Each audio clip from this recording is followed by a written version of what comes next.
It's the Memphis Sports Network, WMC Memphis, WMFS HD2 Bartlett Memphis, WMFS FM and HD1 Bartlett, WMFS Memphis, ESPN 790 AM and 92.9 FM ESPN. The views and opinions of the hosts or guests of the following program do not necessarily reflect those of the management or staff of Intercom Memphis.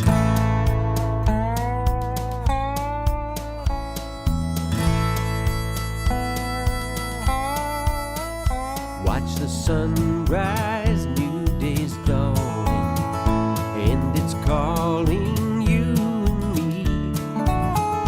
Where the mighty Mississippi flows by Memphis, Tennessee. We've got woodlands, fields, and water. Hey, there is no better way. You can find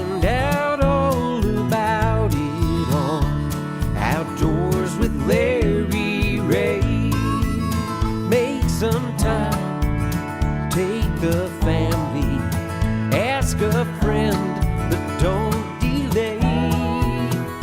Listen up and learn about it all. Outdoors with Larry Ray. Listen up and learn about it all. Outdoors with Larry. Good Saturday morning and welcome to another edition of the award-winning Outdoors with Larry Ray on ESPN 790 AM. Brought to you proudly by Tennessee Wildlife Resource Agency, Barton Power Sports, Sportsman's Warehouse, and Best Care Home Services. Now, here's your host, Larry Ray. Hey, good Saturday morning. Welcome to Outdoors with Larry Ray on ESPN 790 on this the last Saturday in August, which is blows my mind right there that where does time fly, particularly when you're getting old. It seems like it goes faster. This is the fourth Saturday, which means it's a bonus Wong. We've had bonus Wong about every Saturday this month. It's been bonus. But Ron Wong is in with us this morning. Good morning, Ron. Good morning, Larry, and good morning, John. How are you all this morning? It's a beautiful day in the neighborhood. It always is. Good weather's broken in. Of course, he introduced John without knowing it. But John Gordon from Avery is in, as he always is, on the fourth Saturday, and he's already said good morning to you, so we'll say good morning again. Good morning, Larry. Good morning, Ron. And we're going to have a lot of fun for the next 90 minutes. Greg Ratliff is our show producer, and we're going to kick it off with the Around the Outdoor Horn, as I've come up with a name for this thing, with gives us a chance to kind of talk a little bit on this first segment, and we appreciate you listeners out there. And I know that this is a big day. I'm leaving as soon as I can after the show to go over to Nashville for the Legends of the Outdoors. And Ron he will beat me over there about 30 minutes. But we got to fly. We're going to be we're going to the General Jackson for the Legends of the Outdoors, the 16th annual Legends of the Outdoors, and I'm honored to get a nice award over there as the Wade Bourne Communicator of the Year. Thank you for that small applause. That was good, and that was really good. Congratulations, Larry. Thank you, well Ron. deserved. I appreciate that, and look forward to seeing all the folks over there, and including some of the, I know several of the inductees in the Legend of the Outdoors, Lisa Snuggs, Dave Preck, our good friend Guy Eaker is going to be over there, and so just saw him a couple of weeks ago. 77 years old, and he's still very active. Pretty unbelievable. But in talking with him, he is now trying to qualify for the BASS Elite tournaments through the Opens. Seriously, and he's wanting to get back into that high level of tournament fishing at the elite level. Amazing man. Good for him. And then, of course, today is we've got a few opening days. John's got the schedule right there. Today is, and he provided me with one I didn't realize that opened last night. But won't you tell us that first? That is the Mississippi alligator season. That is correct. Last night was the opening night of Mississippi alligator season, and anybody who hasn't been, it's extremely exciting. It's a real combination of hunting and fishing. In Mississippi, you're not allowed to, use lines and hooks like you do in Louisiana to catch them. So you have to You're going tonight. You're going to be alligator hunting, fishing, whatever you call it, tonight down near Greenville. That's correct. South of Greenville is where we're at on private land, so we didn't have to get drawn. We, if you landowner and you own so many surface acres of water, you can draw. You can get a permit and 2 tags per permit. So we're allowed to have one alligator over 10 feet. Not over 10 feet, over 7 feet. 7 feet and under 7 feet. So we get one of each. And we got filled both our tags last year. And I want to tell you what, it was a real blast. It was. Oh, man, I tell you what, it is a rush. Adrenaline like anything rush. I've ever done in hunting, and I've done a lot. But so you got a boat. Like you got an alligator boat? We do. We've got a boat that's really designed more of a river boat, so it's very stable and it's wide and open. It better be. Because you really need to. If I get to do the really fun part, which is the initial snagging of the alligator, because I've got a lot of fishing background. Ron, you can appreciate this. I can cast accurately, and what I use is a heavy spinning rod. Right. With a 65-pound braid and with 8/0 hooks, and I kind of put this combination together last year because we went into this stuff totally blind last year, really not knowing what to do.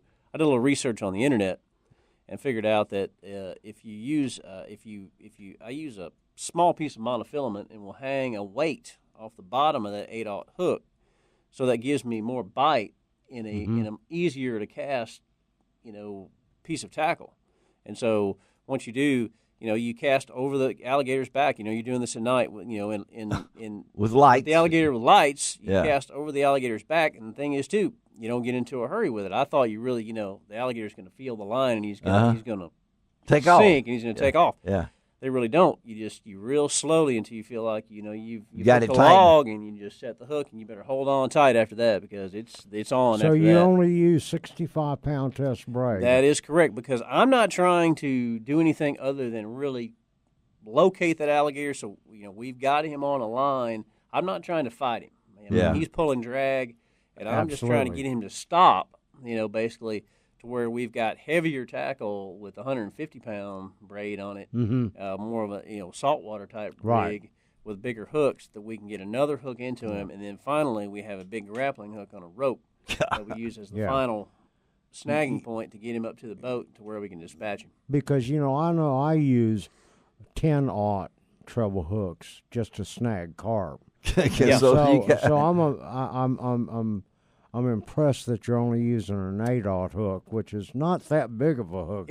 It's not, and like you said, I experimented some. They've got plenty of weighted 10 and 12/0 hooks that are. The problem with the weighted hooks, and you probably know this, is that you are more likely to lose something because of the weight of the hook, and they can throw that. When you have a bare hook and your weight's on the bottom, your chances are much better to snag. And that's true. Well, like you said, you also gain the full bite of the hook without that weight being on there. That's right. right. So you can use a little smaller hook, and it was just easier to cast. Yeah, that weight on that hook takes a lot of the bite out. It probably takes 40% of the bite out of the hook. Right. So with that 8/0 hook, you're getting a really as much as a 10/0 bite with it without that weight on it. And you got 2 last year. That's the limit.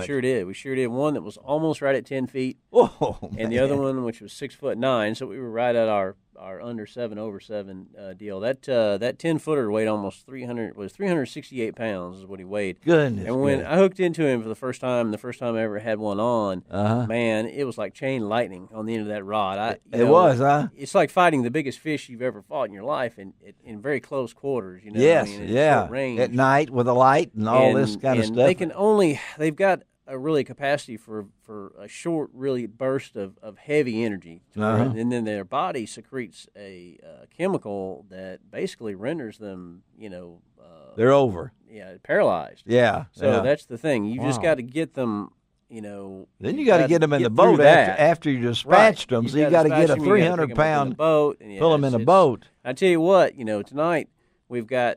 We've been watching this alligator for the entire summer. We've got a over 12-footer on our hit list that's going to be. So hopefully, we'll have pictures of that. Wow.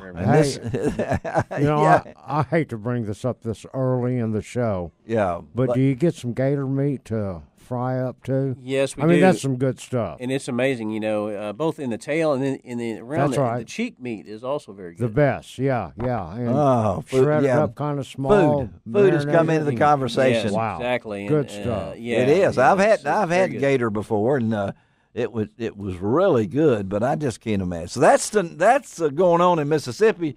But in Tennessee, squirrel season opened this morning. Opened this morning. Out there, that's right. They're on the way. Yeah. Go hunters. That's right. Yeah. I love hunting Get them season. Get them out in the woods and off the water. That's what he's saying. And then we got some special birds coming up too. That is true. The big marker for me for season's opening every fall is doves. It's dove season. Right. And in Tennessee, you've got September 1st Friday openings at noon. No, everybody else will open up. Arkansas and Mississippi open up on Saturday. Open on Saturday, right? Yeah. So Tennessee will be Friday at noon, and then you can hunt the early mornings after that. But it just at noon, right. Yeah. Well, we're going to hunt Saturday next Saturday afternoon because we're not going to hunt Friday at noon as traditional at the Worley Farm. But here comes those special critters that you don't even know what look like that we start hunting. Well, that's right. For anybody who's ever hunted, the moorhens and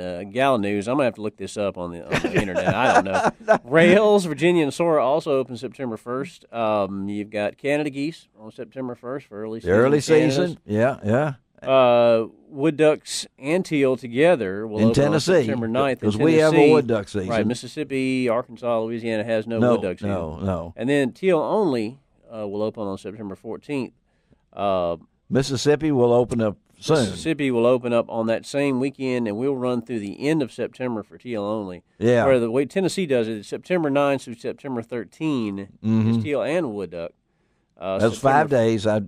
And then September 14, September 17, the 3 days of teal only. And I know the wood duck season is at Reelfoot. It's like bumper to bumper boat taken out up there because that's a tradition. I have done that several times. Experience. My first Reelfoot experience was last fall, and the article that I wrote about it, if anyone wants to read it, is in the current issue of Wildfowl magazine called "Life at the Quake Lake." That's good title. So, of course, if you want to read some other interesting story, you can go to the Mid-South Hunting and Fishing magazine coming out for September. Let's see, it should be out really soon. We're working on that, and Ron has got an article in there about fall bass at night, fishing bass at night. Real interesting story. They are really catching fish right now at night, whether you go to Sardis, Enid. Yes, great time to do that. Don't give all these secrets away now. Make them buy the magazine. So good stuff. And then John, of course, has got a good story in there, getting yourself ready. And if I'm not mistaken, you better be ready. I mean, time is here. It's hard to believe that next week's show will be in September, and we'll be. It just rolls. And of course, don't forget today is that busting clays for quail out at the Mid-South. The Memphis Sports Shooting Association is going on out there, and also, of course, on September the 9th is the Hunter D. Stafford Memorial Wildlife Supper with our good friend Gary Mason. Will be the speaker out there, and that is an all-day event. You've never been to this wildlife dinner, supper they call it. It goes all day on all sorts of stuff, and so Gary will be the speaker out there. All right, let's take our break, come back. We're going to talk a little dog now. Talk a little dog. John always likes to talk to that. We're going to talk to my good friend Marty Roberts out of Oxford, Mississippi. So Ron will perk up and John will sink back in his chair. We'll be right back on Outdoors with Larry Ray on ESPN 790. You can find out all about it on Outdoors with Larry.